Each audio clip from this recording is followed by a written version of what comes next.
Hello everybody, my name is Estefania and with my partners Laura and Kelly we talk about some cultures and business with a role playing. We know that it's important the culture for doing international business is important the knowledge and the respect in some aspects because the difference is essential to do it business. And some aspects we should respect of each culture are the attitudes, the punctuality, the style of negotiation, greetings, customs, meaning of gestures, meaning of colors and numbers too. For example, in some Occidental cultures, the color white means purity, and in another countries, in another cultures, means death. So it's important in mentioning this. So, due to the things that my partner has mentioned, I want to reflect that the development of a society and its culture about negotiations is defined between many aspects, like geographical aspects or history of political aspects, economic development, also race. I don't know, there are many aspects that influence in this topic. Um, in the other hand, I want to say that for me, or I think that the shock between cultures are due to or come because we believe that what is important for us should be important for others, and that is a bad point of view. I think that. So now we will talk about the cultures that we want to represent and why. So for me, I don't know, but I choose the Japanese culture because that culture is totally opposite to our culture. And for me, this culture is very interesting. I like this culture. And I don't know, what about you, Kelly? I agree with you. I think that in many cultures, key aspects are determining the negotiation process, social interaction, that is the cultural behavior of negotiator, will be decisive in the outcome of process. India is my chosen country in the debate. This Asian country has a rich culture and a great tradition that often goes unnoticed. I will speak the Indian culture is very interesting. Okay, thank you, Kelly. And Laura, what is the weight the Japanese star and negotiation? Okay, first of all, I think that it's very important to arrive at least 30 minutes before the indicated time. For them, punctuality is synonymous of respect. On the other hand, in Japanese business, is considered a fundamental element at the beginning of the meeting to exchange business cards. Uh, if you don't exchange your business card, it's like an act of respect. So the business card be delivered and received standing and with both hands.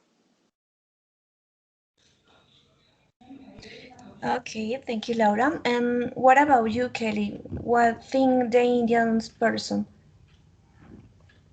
India, like other Asian cultures, has very familiar and hospitable people amongst its people. However, due to the long period of British domination, they have a very modernized most of negotiation, where physical contact and emotional arguments are frowned upon and ineffective. Okay, and when you begin a meeting, how is?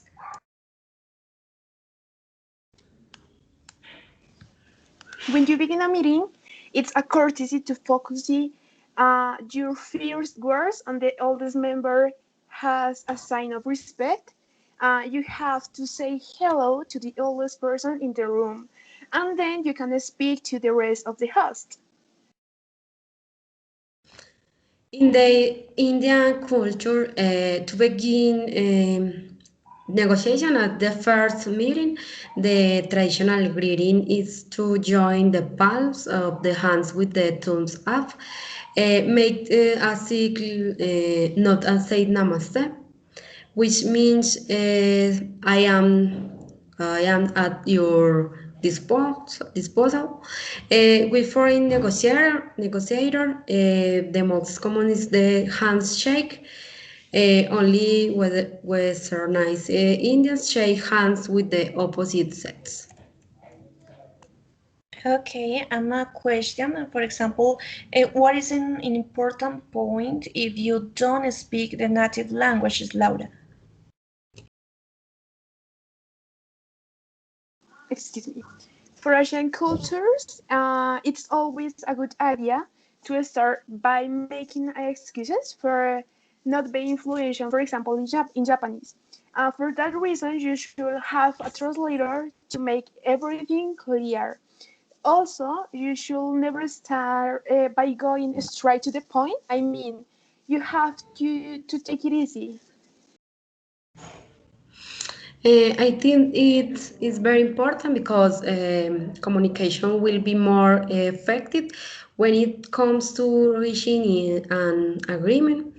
In the case of India, the language of negotiation is key because it must be in the native language or in English. Otherwise, you will not get anywhere. Okay, it's clear. And when can you talk about in a meeting, for example? Okay, at this point, don't be surprised if the Japanese ask you about your personal life. I don't know, I mean in terms of family, of education, or in terms of your salary. These aspects are highly valued by them.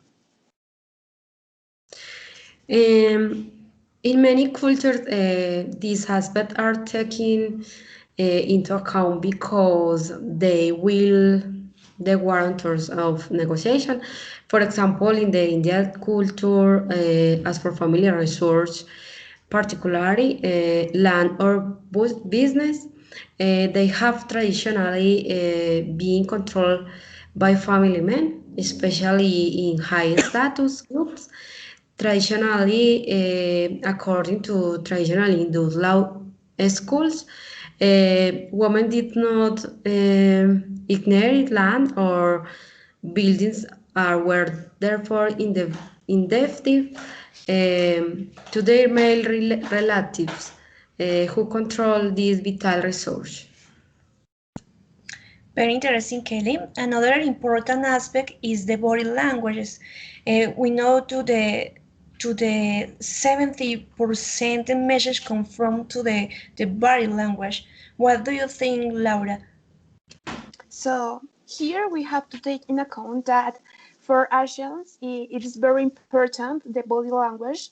For example, nodding your head means that you are listening. So this is very important.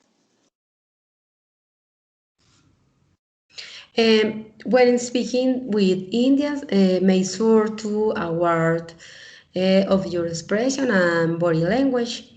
As much importance will be involved to it. You talk about some gestures, such as putting your feet up on the equipment, hands on the back of all arms. Okay, and other important aspect is the dress code in a culture or in a country, in this case in a business. What are they wearing, Laura? Okay. Asian people usually, for example, women use a conservative dress of or suits, combined with high heels, but not too much high.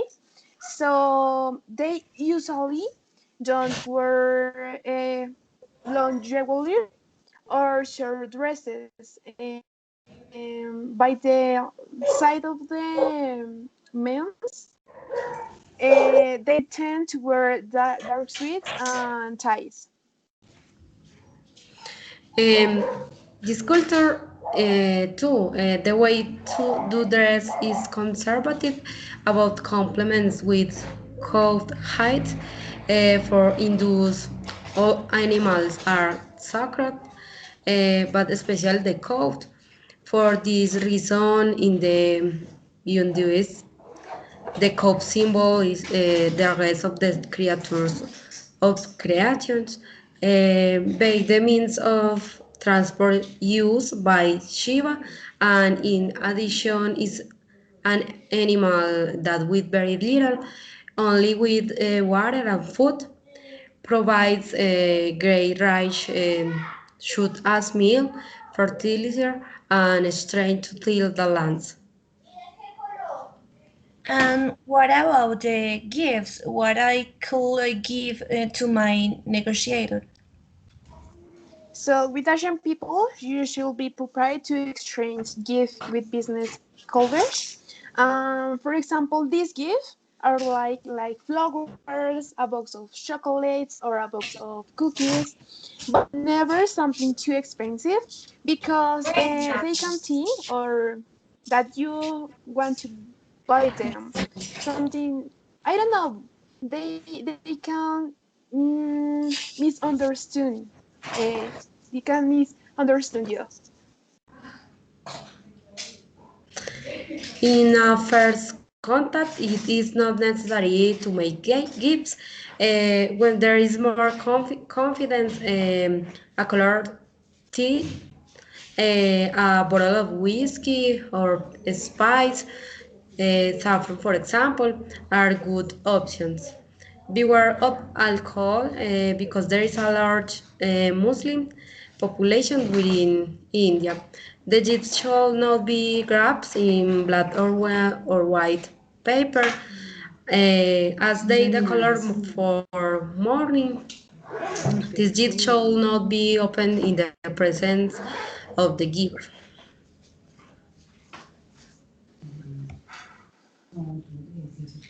For example, I found on the internet that the Japanese have a very formal way of dealing with their working relationship. They show a lot of respect of each other. For example, they never call them using their own names. They always try them by their last name, which is preceded by Mr. or Misters. And when you're ready, a more trustworthy climate, you use the suffix "san" after the last name, while Indian names are composed of first name and last name. However, there are implications of class and religion, cultures, and Indian names. It's common Mr. or Misters too is used in initial communications, but once contact being established, the level of formality decreases. Okay, so I think that everything that we have just explained about the both cultures is important because when we want to do a business, we must know the other culture. As you know, it's not the same to open a McDonald's in India to open it in Colombia. So we know that for the cows in India are sacred and they don't consume meat. So McDonald's in that country must carry out another type of food. Is a good point, Laura. Thank you. Finally, not is impossible doing international business in another country. Just search and inform yourself adequately about each culture. That is what is very important. Prepare for negotiation in another country. Thank you so much for your attention. Bye. Bye. See you later.